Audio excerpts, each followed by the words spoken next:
The Dallas Stars make it a perfect 4-for-4 on the homestand. Jason Robertson with the overtime winner to lift the Stars over the Flames, and the Dallas Stars have come out of the break on fire. Let's break it all down next on Locked On Stars.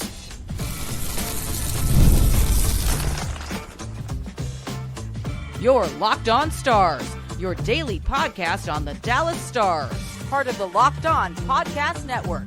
Your team every day.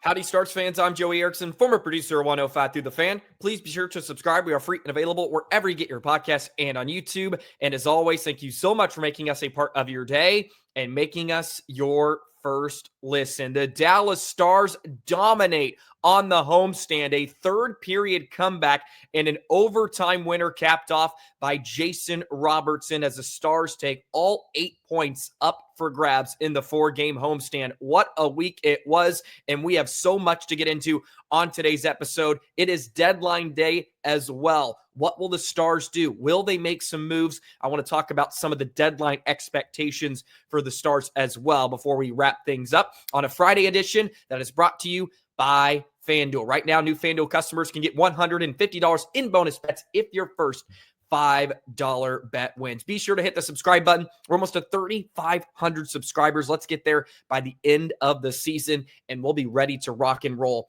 for the postseason. Wow, what a hockey game in Dallas to cap off the homestand. The Stars needed to grind it out a bit more than they had to in the previous 3 games, but an excellent come-from-behind win. It's just their second win when trailing after 2 periods this season, and they just continue to find ways to create offense, and they got just enough in regulation to force the game to overtime, and they had to survive and dodge some really good looks. The Flames hit 3 bars in OT. How Kadri missed the one wide open net, I have no clue. I thought it was over when Kadri was left all alone, screaming down the middle of the slot in OT, but Dallas comes back the other way in a beautiful little tic-tac-toe passing play with Duchesne, Hintz, and Robertson, who didn't catch the pass cleanly, albeit I think even if he did, he would have buried it on the backhand. But when you're as hot as Jason Robertson is,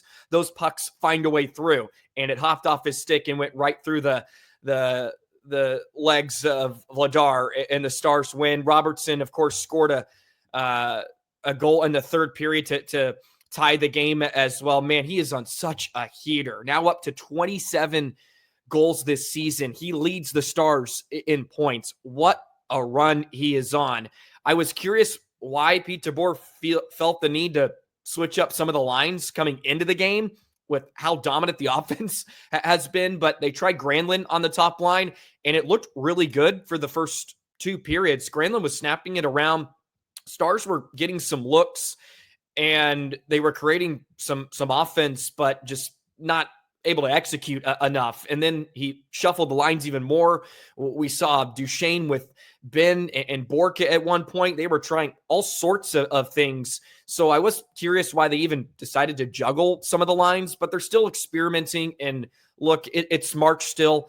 See what you have in some other guys. And Granlund, I thought, was a nice fit, but they ended up switching that up again. And we saw Dodonov with a host of different pairs too. But this Stars offense did an excellent job to just continue to bear down and not get frustrated. That's a tough game to win, with the Flames just trying to hold on, albeit the Flames made some really curious plays in their own zone for lots of this one. They turned the puck over a ton. I mean, Dallas could have had 5 or 6 in the game. Vladar was really good, and Dallas just wasn't quite sharp enough on some of their looks in order to blow the game wide open. But I thought the Flames played an excellent game. They did a great job of shutting down the Stars' rush. They pushed and stood up the blue line. The Stars attacked blue line. They attacked the puck carrier every single time. And Dallas had a lot of issues trying to get speed working into the Flames zone, especially off the rush. Once they got in, Stars had some great shifts. Early in the first period, The Stankoven fourth line spent almost nearly 2 minutes in the offensive zone, continued to work the puck around. They did that some more in the third as the Flames were just holding on and hoping for a full 2 points. But Dallas continued to just throw everything at them, and they got a couple of breaks to go their way. And that's just sort of been the theme here over the last week and a half. The Stars are now 6-1 coming out of the break, and a perfect 8-game homestand. Just awesome stuff. And what a way to cap it off, man. The AAC was absolutely buzzing. It was bumping all week long. And what a beautiful setup by Hintz. And then Robertson is able to finish it off. Stars were outshot pretty heavily in the first 2 periods, but third period was great. They outshot Calgary 9-3. And, of course, Robertson gets the game time goal. I mean, Johnston, of course, factors in that play across the line to bat it out of midair to get it to Roope Hintz. And we can't gloss over the fact that Johnston scored the first goal of the night for Dallas. And what a snipe it was, too, off the rebound by Vladar. Just one touches it up into the corner on Vladar. And that got Dallas on the board. I mean, Johnston, again, what a tear he's on. He was phenomenal tonight, all over the place, making plays in his own zone, was just real sharp and had his tail in the air, just all over the place and making things happen. Had a great move in overtime, too. He went right to the net and almost stuffed one in overtime. And Stars ended up getting outshot 28-27, but I think it was 24-16 after the first 2 periods. So the Stars were able to close that gap. They got a power play on the night. They went 0-for-1. Ottinger made huge saves. He made some big time stops, and especially on the early power play for Calgary, he came up with some large saves. And I thought this was just a great sign that the Stars were able to just bear down a bit and have to sort of grind one out at home, especially recently when things have sort of come easy. It feels like everything they threw on net was going to find pay dirt, and that wasn't the case tonight. And they had to really sort of grind it out. It was a cagey contest, especially in the third period, and they ended up with 29 scoring chances. Flames only had 11 at 5-on-5. The Stars were all over the place, and it wasn't going swimmingly the entire time. And again, I mentioned they had to shuffle some lines together, and they were just able to do enough. And the big boys showed up. Again, when Robertson and Hintz are playing the way they are, you can add Johnston to that list.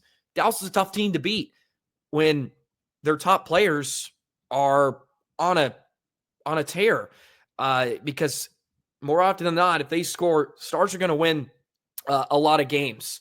Now let's switch things over to the defense a bit. Bischel had an off night. He was fighting it, man. He got undressed by Farabee, and what a shot that was too. He was looking down at the ice, and Farabee just put it to his forehand and lifted it.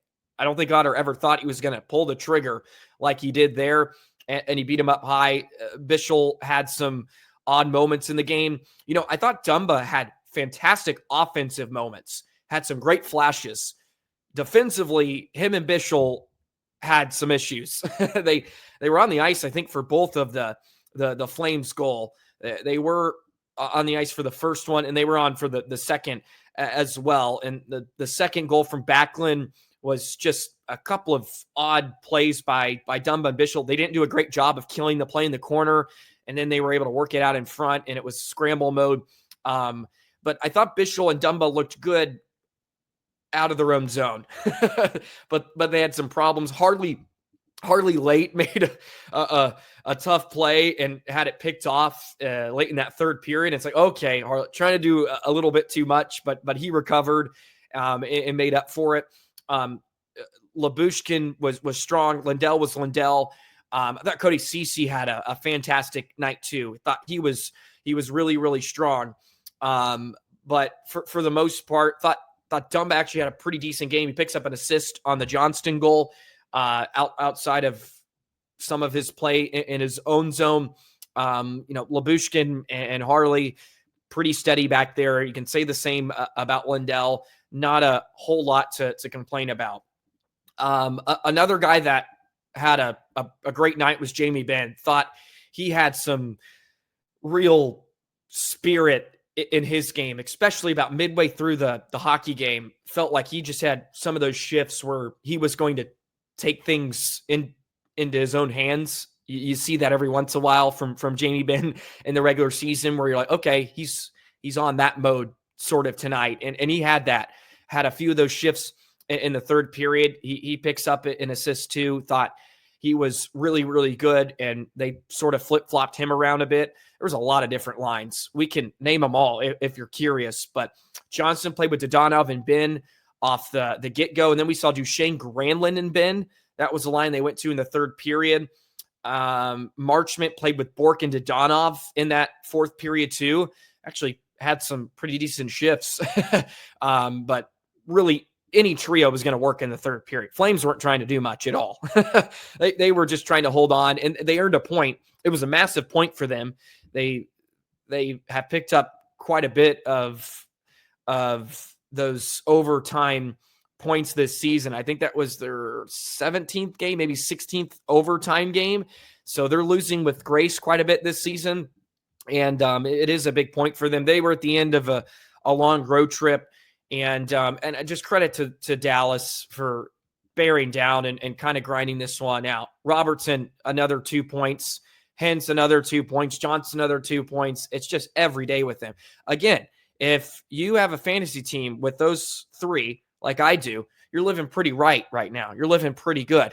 They just continue to accumulate points, goals, assists, and it's fun to watch. It's fun to watch. And I thought it was a bit of an odd game at points. That first period, especially where the Stars didn't seem to give up that much, but the chances they did were like a couple breakaways and some really high danger opportunities.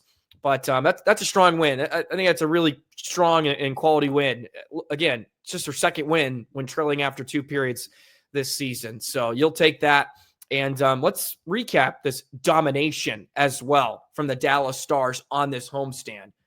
What a week it was. We'll do that in just a moment.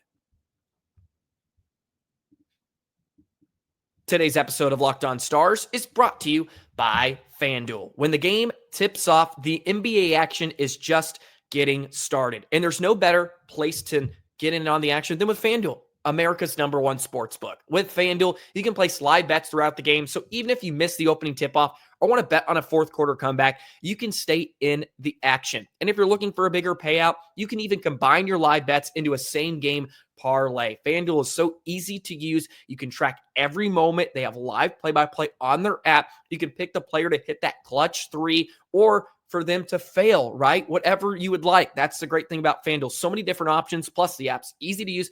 And when you win, you get paid instantly. That's what it's all about. And right now, new FanDuel customers can get $150 in bonus bets if your first $5 bet wins. Just visit FanDuel.com to join today. That's FanDuel.com for your shot at $150 in bonus bets. Make every moment more with FanDuel, the official sports betting partner of the NBA. So the Stars go 4 for 4 on the homestand. They do not reach the 4-goal mark. They had gone 8 straight with hitting 4 goals or more, but they get enough offense to finish off the Flames. But going back to the Kings game to kick things off, completely dominate LA. They win 6-2. The power play goes bonkers, 2 for 3, plus you get a shorthanded goal late. And then in St. Louis, Wyatt Johnston has himself a party with a trio of power play goals. They put up 6 again. New Jersey, you need some late game heroics, but for the most part, Dallas was in full control of that one. And then you get this sort of cagey, funky game against Calgary in the final game of a long road trip for the Flames and a lengthy little stay at home for yourself You just got to find a way to win. And I think that's what I took out of the last 2 games for sure. The Stars just found a way to win some hockey games. And the goaltending was really strong. DeSmith the other night against New Jersey. Otter played really well. Otter played fantastic in the 3 starts. Loved what he brought to the table. And he was very good in this Calgary game too. He registers his 30th win of the season. Just really consistent stuff from Otter. They've needed him to have a strong season, and he's putting that together. The statistics aren't out of this world, but he's winning hockey games, and he has a touch of fortune on his side, especially with the 3 posts in overtime. But he was really, really good tonight. And I think he's been really strong since coming out of the break too. And the offense just continues to be the story, though. Again, 4, 6, 6, 3 tonight. And you go back even to the homestand, they score 6, and then they put up 8 against San Jose a few weeks ago. And of course, a large part of that is the production of Robertson and Hintz and Johnston. I mean, ladies and gentlemen, if you look at the scoring this season since January, I highlighted this, I think, last week, but get a load of this. Since the turn of the new year, Robertson has 34 points. I don't think it includes the 2 tonight, so he's got 36. Johnston's right behind him. Johnston now has 34, and Roope is 12th with 30. If you make it even more recent, let's say since February 1st, you see those names pop up again. Roope got 17. Robertson is right there, along with Wyatt Johnston. Johnston's got 16. Robertson's got 15. Like, they are just littered amongst the top of the NHL in scoring. And frankly, Dallas is going to need 1 or 2 of them to put up elite level NHL production if the Stars want to win a Stanley Cup. That's really why it matters. They need Robertson, Roope, or Johnston. One of them has to play at a level where they're at least sniffing around the top 10 in points, right? Especially come playoff time. They need somebody to finish within the top 8 in Stanley Cup playoff scoring. They need one of them to be that guy, because you need an elite scorer to carry you in some series and to just carry you to some wins come postseason time. And yes, they have a ton of depth, and we love what they have depth-wise. I understand. Stars have so many pieces, and that can win you series. That can win you a couple of rounds. But when you get to that Western Conference final, you got to be able to rely on somebody to score. Do you have that superstar? Can you lean on that guy to win you a game in overtime? Can you lean on that guy to score a big time goal when you're trailing by 1 heading into the third? They need one of those guys to just be that elite level scorer. And they're sniffing around the Kucherovs of the world. Do they have to be first? No. Well, you got to be sniffing around there. It'll just take a lot of pressure off your lineup and your defense too, which continues to be loose at times, but they're finding ways to win right now, and that's all you can ask for. But now you have a deadline here today when you're watching this. Maybe the Stars have already made a move, and I would expect the Stars to make a transaction to try to shore up their blue line. I feel like that is a very reasonable expectation for today. So I'm curious to see what Dallas decides to do. But man, what domination! I mean, they had a little bit of everything on this trip. You get an overtime win. Their power play was big. You're starting to see some variety, and it's always a good thing when you can just win certain types of games. They've won some special teams battles. They've defended pretty well. They are outscoring teams. Offense is showing up. They have some physicality in their game. They can play with some edge, which is nice too. So there's a little bit of everything. They're winning some games in different styles, which is good, which is great. And you have to be thrilled about what they've put together coming out of the break. They're now 6-1, and just a lot of things are going right. And we hope this isn't the peak of the Dallas Stars' powers. It certainly isn't if fully healthy. Right now, maybe it is with what they're trotting out there. But this next few weeks are going to be a lot of fun. A lot of fun, especially if Dallas makes some moves here. And it'll be a really intriguing month and a half. And I'm ready for game one. Let's get to it, Stars fans. I don't want to wait anymore. I'm ready to teleport and fast forward through the month of March, but got to get through this. And who knows, maybe the Stars can make a run at the top of the Central. They're sneaking up a bit on Winnipeg. They're within striking distance. Let me see if the Jets play tonight. I didn't look around the league that much. Jets, they won 4-1. So, but Stars within 6 points. So you never know. They can make some things interesting. So speaking of the deadline, let's talk about some deadline expectations. What can we expect from the Stars? We'll do that in just a moment.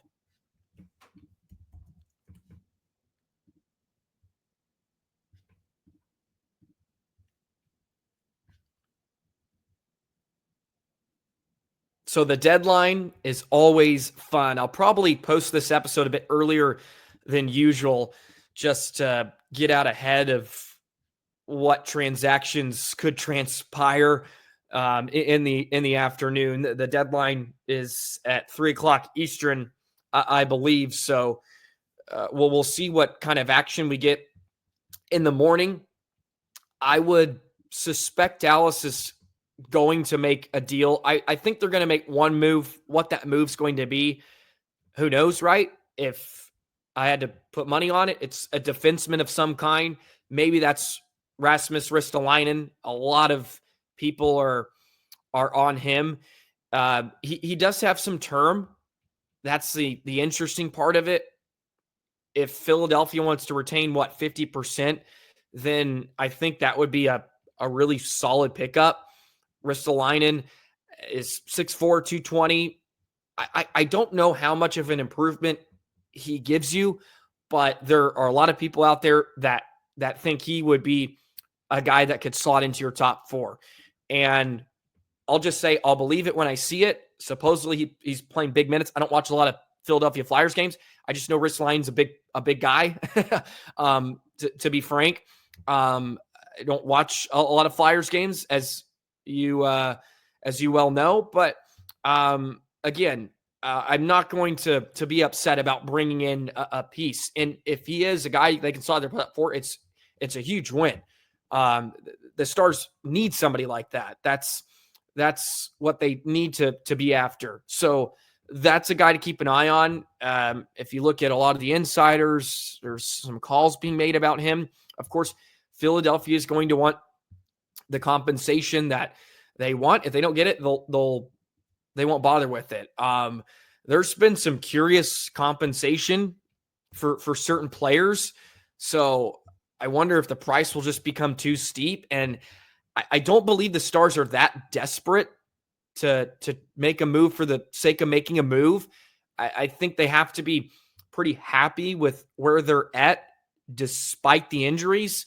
And you can make the argument once you get Miro back and Seguin, and that may be towards playoff time. Maybe that it's in the playoffs. It can sort of be a deadline acquisition for you. I still think they have to make a move in order to give them some improvement, because you may not get Miro back till round one. And if you can go into round one thinking, okay, we can get by with this, and if Miro comes back in the middle of it, gets a few games under his belt, and then we're ready to rock and roll in period 2. So I would suspect Dallas is I would say they're going to go out and get a defenseman. Who knows who it's going to be? Could be Ristolainen, could be Savard. Maybe they add a depth piece up front. I don't know. They don't seem to want to part ways with any of their young guys. And if they can maybe get rid of Dumba, right? If they're able to trade him off to get a Joel Armia, that's a name I threw out there a few weeks ago, and I would actually like him too. Just a guy that has some size. He's a Finn and could give you some physicality and edge on your bottom 6. But there's just a lot of pieces the Stars have, like with Blackwell and Beck. It's a really crowded room. So, excuse me, I have to bless you. It's a real crowded room. So if you bring somebody like that in, it's just another piece you have to try to juggle, and who's going to get the healthy scratch that night. So maybe they can find a way to deal out a Blackwell, who's sort of an odd man out right now. But, a Blackwell's a good piece to have come playoff time, like just a veteran that can play just really solid minutes, right? Just easy minutes for you, because you're going to have some games where you're going to be down a forward, right? That happens every postseason. A guy gets injured or gets banged up. He's got to miss a game, and you just need to plop somebody in that can chew up some minutes, can eat you some innings, and he could be that guy. So, I think there's a lot could happen. I don't expect Dallas to go out and get somebody like Rantanen, right? I wouldn't expect that. I know we talked about it, but I wouldn't bet on that. Of course, it could happen. I wouldn't put it past them. Like, maybe this is a year where they take a swing. But years of Jim Nill tells me he's not going to do that. And that's okay. That's okay. They should prioritize somebody on the back end, give them some stability. They need to help out Bischel a bit, help him out, bring somebody in that can be paired with him. If you can improve your top 4, hell yeah. Like, let's go for it. You have guys on the back end, but do you have players, right? You have guys like CC, Dumba, Lyubushkin you could throw in there, although I've liked what he's brought this season, as everybody knows. But can you get a player? That would be awesome. So I would have pretty tame expectations. I don't see a Tanev type deal. Doesn't feel like that's in the cards. But you never know. Deadlines can get funky. Maybe there's some players out there that some didn't think were available, and they become available. So we'll see. It'll be fun, though. I'll be joining Nick Zarias on a live stream, probably by the time you're viewing this as well. I should be able to tweet that out, the link and everything. And we're going to chat for about 30 minutes, and maybe the Stars will make a deal in the morning. And we're going to have a lot of fun. So if you can make it there, that'd be great. But that'll do it for a Friday edition of Locked On Stars. And that'll close out a week. Man, what a week it was. All happy episodes this week. A lot of wins and a lot of fun. Want to thank you for joining me every single day. It's a pleasure to do this. I really thoroughly enjoy it every single day. It's so much fun, and I appreciate all of you that consume it. It makes it worth it, and I wouldn't do it if it wasn't for you guys. So I really appreciate it. The community's been great, and love throwing out these episodes and just coming up with different stuff to chat about and bringing on different people to chop it up with. So going to be a busy weekend for me. We got 3 games this weekend for the ice race. So I'll be busy. Hopefully have a voice to put out an episode on Monday. 3 big games. It's a battle for second place in the South Division. So the Ice Rays are grinding, man. They're grinding, and a tough opponent this weekend with the Mudbugs. So should be a lot of fun. But other than that, have a great weekend, Stars fans. Maybe I'll be back to put out an emergency episode if I can squeak one in, maybe a quick one if the Stars make a giant deal. We'll see. So, other than that, have a fantastic weekend. Go Stars, and we'll see you on Monday. So long, Stars fans.